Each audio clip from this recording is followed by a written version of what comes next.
A7 news Andhra.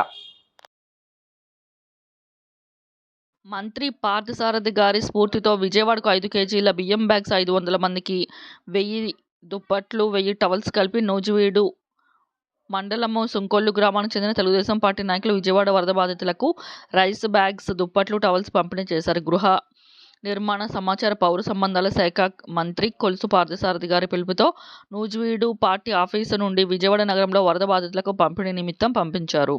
విజయవాడలో ప్రకృతి సృష్టించిన విలయంకు స్పందించిన మంత్రి పార్థసారథి గారు అందించిన స్ఫూర్తితో ఈ కార్యక్రమం చేపట్టినట్లు సుంకొల్లు గ్రామ నాయకులు అన్నారు. ఆపద సమయంలో తోటివారిని ఆదుకోవాల్సిన బాధ్యత ప్రతి ఒక్కరిపై ఉందని, ప్రజలు, నాయకులు పెద్ద ఎత్తున వరద వచ్చి బాధితులను ఆదుకునేందుకు స్వచ్ఛందంగా ముందుకు రావాలని మంత్రి పార్థసారథి గారు పిలుపునిచ్చారు.